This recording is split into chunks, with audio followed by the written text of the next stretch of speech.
Morning. Just start by saying,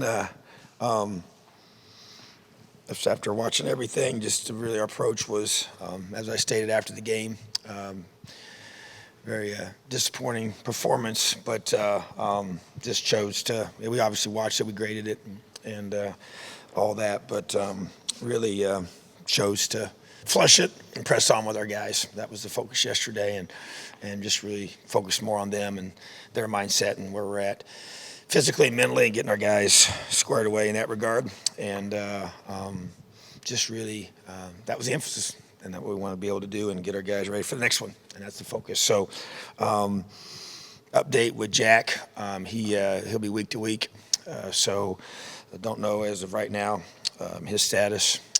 Same with Michael. Michael's still week to week. And Taiwan played a few snaps. He hopefully will get better this week. Did not play near as what we hoped he would be able to play, but he is progressing. Same with Reese. Continue to with those guys.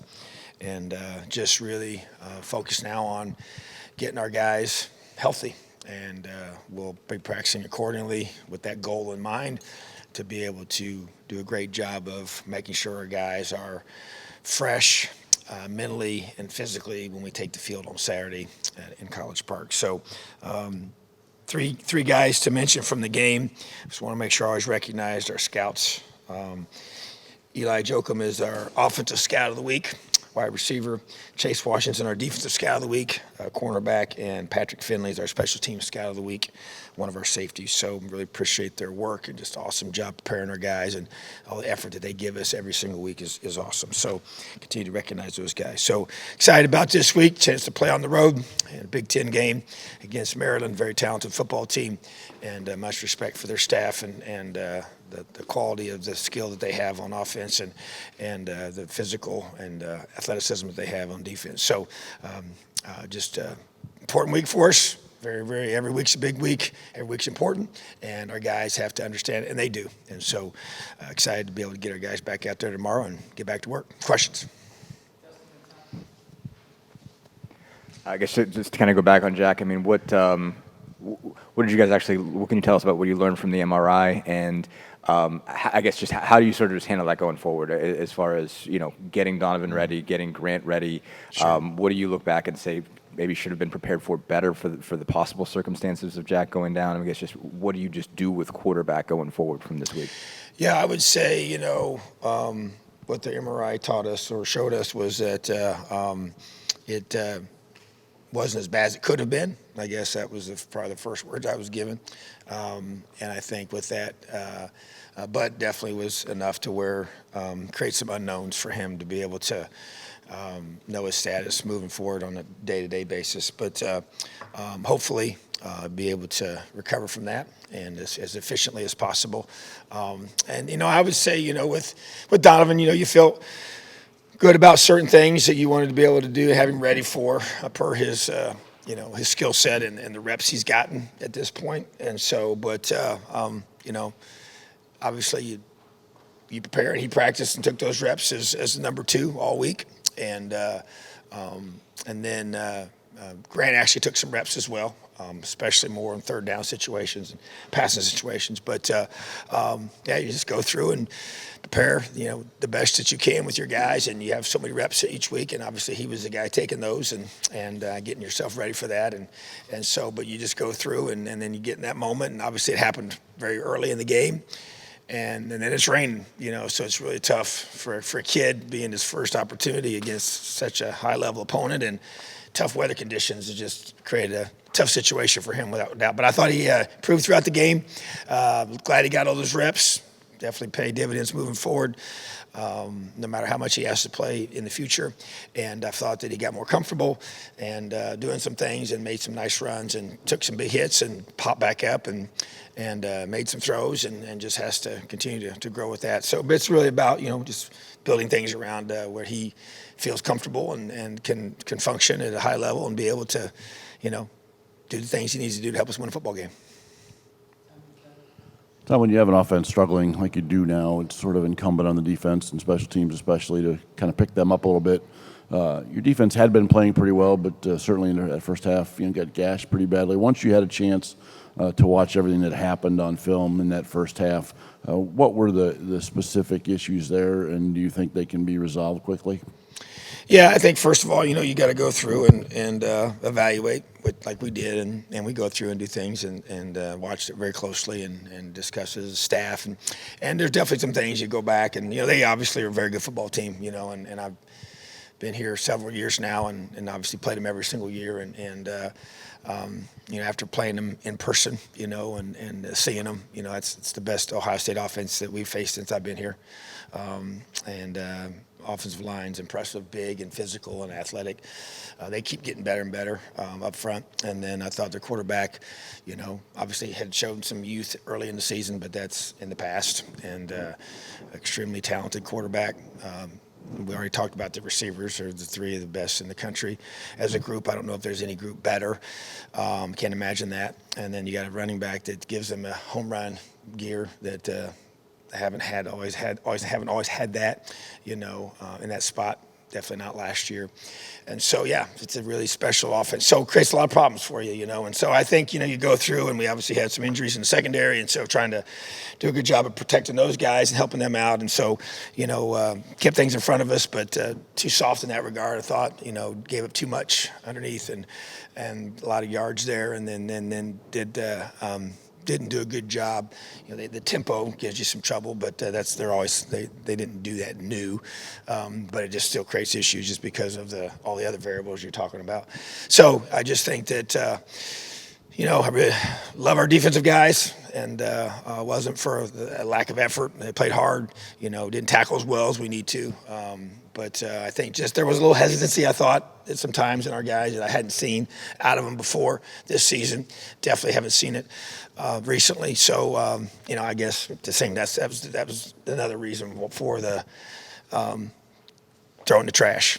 So we're not going to overly beat ourselves up in that regard. We obviously make corrections and press on. That was my challenge to our guys, and we did not play to our standard without question. And but we can't let that last one affect the next one. That's really what it comes down to for me, and that's absolutely not going to happen. And talk to our guys, meeting some more guys even today, and a lot yesterday, and just being able to make them understand that. So we got a lot of really good players on defense, and we're going to just learn the things we need to learn from that one and press on. Yeah, Tom, you're facing a quarterback, Talia, that you saw last year, obviously here. What have you seen on film in terms of his growth and improvement, and just the challenge of, seeing him again and facing him again a second time this week? Yes, he's a very talented player, very quick release, just big time arm, and can run. That's probably the things that really stick out to me with him is just his ability to get rid of the ball so quickly and efficiently, and then the way he moves athletically. He's a true dual guy that you have to account for that, and has talent around him. Really good running backs and another group of talented, which they've always had. Every time we've played Maryland, and their speed and athleticism is near the top of this league, which affects special teams play. They see it on defense. It shows up in the skill positions on offense, and that's the same this year. It's no different. So, but I think he is another year older, and just got to continue to do a tremendous job of affecting him. We know that's what you have to do with really good quarterbacks, and he does a really good job. High completion percentage for him is very high, and it's because he's really good. And we just got to do a great job defensively, and that's going to be on us as a staff and our players to respond and to be able to put together a great plan. Offensively, Coach, the offensive line was thought to be one of the more comprehensive units coming back this year, but it's been one of the most problematic. What have you seen that has led to that with the experience there, that it's not getting the results that you were hoping for? Yeah, so I would say, lack of consistency continues to be an issue. And just going through, I felt like even just watching it again, we're going to go through and look at even just some, making some, if we have to make some movements there to get some other guys involved, and just to be able to address as guys continue to develop throughout the season. But I think it's been isolated breakdowns. You got certain things happen the way they're supposed to on certain plays, and then the next one not. but it can't happen, and it was just isolated situations where one guy got beat one-on-one. It happened several times, and it can't happen, in those games, those situations, key third downs, or, creates a tackle for loss, and you get penetration, and it just disrupts everything, So communication at times wasn't what it was supposed to be, and yeah, it's been frustrating and disappointing without question up front, but they got to just, keep battling and got to get better, and we got to coach them better. We got to improve those guys. Like I said, we'll make some adjustments if we need to here this week, and to get the result we want, But yeah, it's an area that we need to have step up, obviously, with injuries we've had at quarterback, and the ability for our guys to be able to effectively move down the field like we did that first drive and get in the end zone. So obviously that shows you what we can do when you do things the right way and you communicate and effectively block. And we ran the ball, we threw the ball, and that's what you have to do consistently throughout the game. So to me, that's going to be the focus, and that's a constant thing. Michael Penix was hurt 3 weeks ago. Jack Tuttle was your guy. Knowing that Donovan was one hit away from being your quarterback, how is it possible that there were just small packages? He wasn't fully, I guess, prepared or better prepared by the coaching staff to run more of the offense in the event that Jack got hurt. Well, I would just say that when I talk about certain packages, I mean, there's a lot within those packages to be able to do. And the bottom line is that he was the number two. He took every single number two rep, throughout the week. And bottom line is that he took those practice reps and we went through the things we felt like he was comfortable doing, with where he's at right now in his development. And so to me, you got to be able to execute those. And we didn't execute those at the highest level possible, in my opinion. Obviously, it was the results speak for themselves. And so, but obviously it's a challenging situation for us to be in at this point, in that room. And, we have those guys that are there and they got to be ready to play. And so, but, he was obviously, the guy that took those reps as we went through each day in practice, and then being able to take that from the practice field to the game field is what has to happen, So, but, obviously he, was thrown into a tough situation after the first drive of the game. And, but that's why Grant played, because we had certain things that we thought he could do well as well. And so it didn't make a big deal about, leading up to it. But if it was necessary for him to be in there, then he was, ready to do that. And that's why he played. Just following up on that, Donovan, I guess, probably has the chance to be taking a lot more of number one reps this week, I'd imagine. How do you get him ready? Obviously, I know you can't comment on what's going to happen this weekend, because obviously Jack's health is in question. But I guess how do you get him ready for a potential first collegiate start this weekend? Yeah, I mean, I think that with the unknowns that you have with Jack, man, you have to just fully, prepare him in that regard, mentally and physically, and from a reps perspective. And we'll see how the week plays itself out as far as how much that happens, with Jack. But the bottom line is Jack's obviously played and gotten a lot of reps in the past, and whereas Donovan needs to continue to get as many reps as possible. So you have to kind of have that mindset that he's going to be the guy, and then we'll see what happens. But bottom line is that would be the approach, is to be able to get him ready and get Grant ready as well. And those two guys have to be getting the majority of the reps and getting themselves in position to play. So that's going to be the approach. I talked to a lot of fans after the game, and they said that your pep talks and your speeches are IU's saving grace. They love hearing your speeches. So what were those conversations that you've had with your team about lifting up their spirits and preparing them for a road game against Maryland? Well, I mean, those conversations we have, and we had an important one on Sunday, are critical to this team and our psyche and where we're at, and it's just understanding your guys and where they are and the culture you have in your team and your locker room and the strength of your locker room and the strength of our guys and just appealing to that, and focus on the things that we can control, which is our attitude and our mindset and the way we approach every day. And to me, that's really the focus is the way that we think and the way that we approach certain things. It's not how we feel. It's the reality of our mindset and the way we approach life when life is hard and things don't go your way, and things get difficult and things don't turn out the way you expect them to or want them to. How you going to respond? And to me, that's the critical nature of life. That's the critical nature of sport and how it teaches you about those things. And so to me, that's been the emphasis. I don't want to get into details, but without question, we just have to, it's about capturing in your hearts and minds of your players and being able to help them handle the difficulties that they're facing right now, and which is a microcosm of what they'll face later in life, And so that's really what this is all about, is helping these men develop into those qualities, and so they can lead their homes one day and lead their communities one day, and whatever line of work they're in, they're able to be leaders in those settings through the good times and the bad times, and that's what this teaches us. But obviously, we do all that to be able to help them come together and play their best football to be able to accomplish our objective of winning on game day, So, but that's why I think there's a dual purpose in all this, and it serves a great role for the future, but it's never more critical than right now when you're trying to allow a team to stay together and fight together and be able to learn to do the little things it takes to find a way to make things happen when things are going against you. Coach, how do you evaluate quarterback durability over the last 2 or 3 years? Do you feel like you're snake bit? Is there anything at all with regards to, keeping guys healthy? I know you tried to put weight on Mike, and obviously that didn't, work out. And Jack, even last year during the Outback Bowl game, got banged up in the shoulder. Is it just one of those things? Or? Yeah, I mean, like I said in the past, I don't know. There's certain types of injuries. I mean, if they're volume, injuries. I mean, with the quarterback position, I mean, we all would agree. There's certain things you don't do with them during the week. You don't hit them. You don't hit them in fall camp. You don't hit them in spring ball. You don't hit them in those things leading up to the game. But I just think that we've had some, joint issues. You've had, ligament issues. When you have torn ACLs and now with Jack's foot, that's tough. There are kind of things that how do you prevent those? Don't have all the answers for that. Obviously there's a hit, variable. When you take hits, you increase your chances of having guys injured. But sometimes guys get hit a whole bunch and they never get injured. So I think this, and if you look at their history in their past, I mean, neither one of those guys had.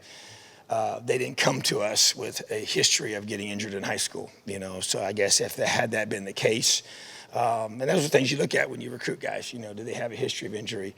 And sometimes it's predictive and sometimes it's not, but they did not. Neither one of them had that, So, which is even more frustrating, So, but at the same time, I mean, I don't know that any of us, any coach, they are part of the game. That's like we've always talked about it. Those are two things that everybody uses to evaluate predicting games is who's home and away and who's healthy, So it's obviously very critical to your team's performance. But, preventing them, we're trying to do everything we can to keep our team healthy throughout the week and everything you do in the off season to be able to prepare their bodies, to be able to be an elite athlete that stays in the game and is able to, if you do have some setbacks, you're able to get back.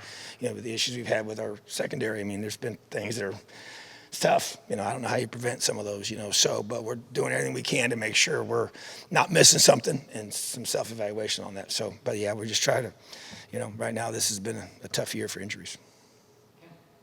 The Big Ten teams are the games that you've lost. The opponents, I think, are a combined 31-4 going forward.